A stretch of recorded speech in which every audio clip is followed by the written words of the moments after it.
What's up, everybody? Soren Baker here on Unique Access, Best Albums, and today we're joined by David Banner. Thank you for coming through, sir. Thank you. And man, this is one of my all-time favorite albums, man. Goodie Mob, Soul Food, 1995. So David Banner, what makes this one of the best albums? It makes it one of the best albums for me because it literally changed my life. Okay, it's a good reason. I was right at a point where I was either gonna go this way or really this way. Okay. And I was recording back and forth, driving my van to Atlanta, and I had heard stories about a couple of the members in Goodie Mob. I'm not gonna tell the names, but they used to be in a robbing crew. Okay. And like literally they used to go around to the house parties and rob the whole house parties. That's what I was hearing in the streets. And then for me to go back home and then to hear this album, I knew that it wasn't some guys who were holier than thou and talking down to the streets. These were guys who lived one way but chose to give their people something else. Right. And that showed me I could do that.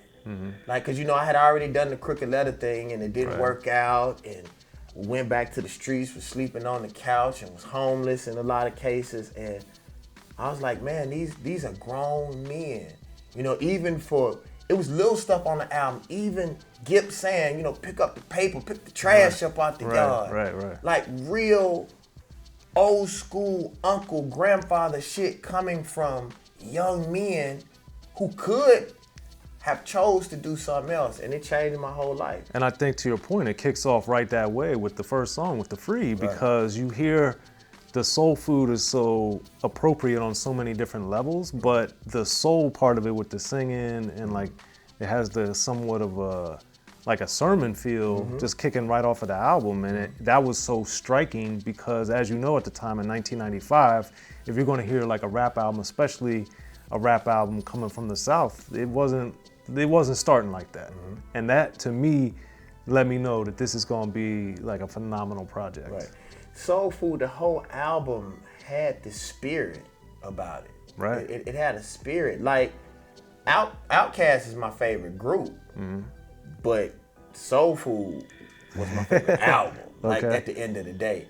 And I think also the thing that I don't hear people talking about too much is each person in the group had a personality. Distinct personality, and too. Maybe it wouldn't have, maybe it would have, or maybe it would have worked separately, but they created Voltron in a way that I had never heard it before. It almost seemed like they shouldn't have been a group. You know what I'm saying? But sometimes when you put that gumbo together, I guess gumbo is great to use because gumbo doesn't look good. But when you taste to it, the eyes, you got, claws and shit sticking up out of you. Like, I'm not eating that shit. Right. And then you taste it and you like, oh, this is delicious. This is delicious. Right. So I remember when I used to listen to hip hop, there used to be like this force field. And I felt like I used to look at the world through hip hop. Now I feel like I'm looking at hip hop. I don't know if that's... No, I understand what you're saying. Like Lyrics of Fury and like those types of songs, even Soul Food, you felt like you were in the... If it's gumbo, you felt like you was in the pot. Yeah, Not absolutely. even that you outside eating it. Like because I remember for myself, being from Maryland, being white, all these different things, it helped me with perspective. It helped me understand things, and this is a perfect album for that because you have a lot of racial talk on there, you have societal talk, you have spiritual talk on this album, and like... You're talking about the Red Dog Police and, the Clampets. Yeah. But the thing is that when you heard it, it really was a transformative moment because, to your point, it made you feel like in the element, like you were really there. And having spent a lot of time in Atlanta and being in Patchwork around the time that they were doing this album, and like I actually saw, Gipp, with Joy and everything in there. So it's like to be able to experience it, but then also to see like the effect that it had on people, because it touched people like myself, it did.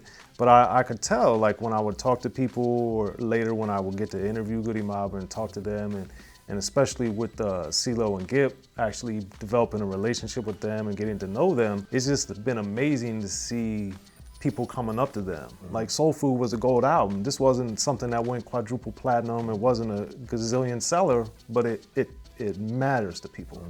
And I know you have a good story about something that helped you on the production side. Yeah, Goodie Bag, the song.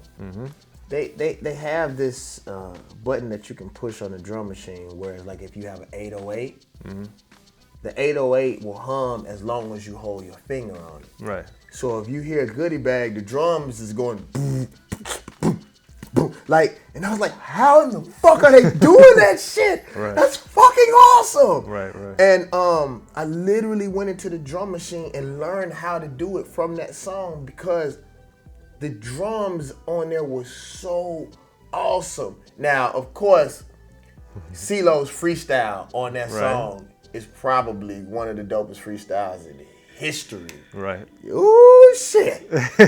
Right. You know, but even from a production standpoint, I even heard something, because I'm a producer, that maybe I shouldn't even talk about, because this is maybe a producer's secret, but I could hear the samples in organized noise production tucked all the way down. Right. Like, I'm not even gonna say the song because people try to go back and sue, but like the sample that was used on Mad Props for the youngsters. Oh yeah. I heard it tucked in the bottom of and then what they did was take a piano and play the same, the same chords. Right. So I was like, they were still hip hop, but in such a southern, unapologetic fucking way. And I think that's one of the amazing things about the album is the production, because, even with the Southern Playalistic Cadillac Music, which came out the year before, there was a lot of funk and soul elements. But what Soul Food did too was sonically it stripped things down, and you had that bare bones skeletal thing where it was maybe even just a bass line and one or two keyboard stabs and the percussion, and that was it. But I think the reason why Goodie Mob needed that though is because Outkast was an idea. Right. Goodie Mob was what's happening right now. Fucking now. And had been happening too. From a church perspective. Right. From a funeral where your boys dying, with how the police were treating us. Like, literally, they sounded like your homeboy, at least for us, your homeboys that were right there on the streets. And I tell you this, we would have arguments about lyricists as far as like the East Coast and the South or whatever. And I was like, one of the reasons why y'all don't think we're lyrical is because you don't understand what we're talking about. See, we see LA and New York all the time. So we know your references. We know what Six Foes are. We know, what all of these different places. We know what Manhattan is and Brooklyn is. But like, when Gipp said, I'm on 166, I can't see where the fuck I'm going. That's one of the hardest lines ever, because 166 is a major highway in Atlanta that didn't have no lights on it until just recently. Right. So like when you rolling around in the daytime, it's a regular fucking highway. But at night, you would think you were in the woods. Like literally in the woods. You can't see shit on that motherfucker. Right. So when he said that line, we was like, oh shit. Everybody else in the world just like, yeah, what does that mean? And that's the thing, like, even to this point in this discussion, we've talked about album cuts. We haven't even talked about Cell Therapy or Soul Food or anything like that, in the sense that the album resonated and it had so much heft to it sonically, thematically, and it really helped pave the way, I think, for so many things, in the sense of saying things that are important and doing it in a street way, but in a way that people respected. It wasn't preachy, it wasn't like, hitting you over the head. Well, I just noticed something. I never thought about this until we had this conversation. And the album wasn't violent. Not a lot, no. No. It was reality based. Right. But it wasn't outwardly. Yeah, it wasn't overtly violent to people. Right. Yeah, if you come over here, we're gonna whoop your ass. But it wasn't perpetuating violence. Right. It was painting a picture of the environment. I never thought about that. That was because Goodie Mob it was deep, but it wasn't too heavy. It like kept you right on the edge of being like, damn, because you know, you have some albums out. It was funny, me and Anthony Hamilton was talking about this. A lot of my old albums I don't listen to because that shit too heavy. Like some of my old shit was just fucking depressing, like just straight out depressing. Well, look at Gray Skies. That's not a very optimistic title. Yeah. Let me say something dope about the album cover really quick. Yes. If you look at the album cover, it has the White House. Right. And then in the crooked letters, it had like. I always the fangs kind of. Yeah, but it was pointing down. Right. At the White House. Most people didn't notice that. So I was saying your gray skies is coming from here. Right. Well, you smart. So you smart. Most people never got that. I thought it was being creative and shit. People was like, oh, that's pretty dark, you know. Yeah, but I thought it was dope. No, it was a very creative album. And one of the earliest, if not the first, song titles that had crunk in it was on the album. Shout out to Crooked Letters. Kamikaze, what's up? David Banner. Shout out to Pimp C. There you go. Yeah, that was his idea. Yeah. So back to Soul Food. What now when you look back, what do you think is the legacy of this album? It's okay to be you. Okay. Like, Soul Food, I would just say Goodie Mob, UGK, and Pastor Troy. 8-Ball and MJG. Yeah, 8-Ball and MJG. Scarface, all of these people during those times, they were actually different facets of Southern personality. Right.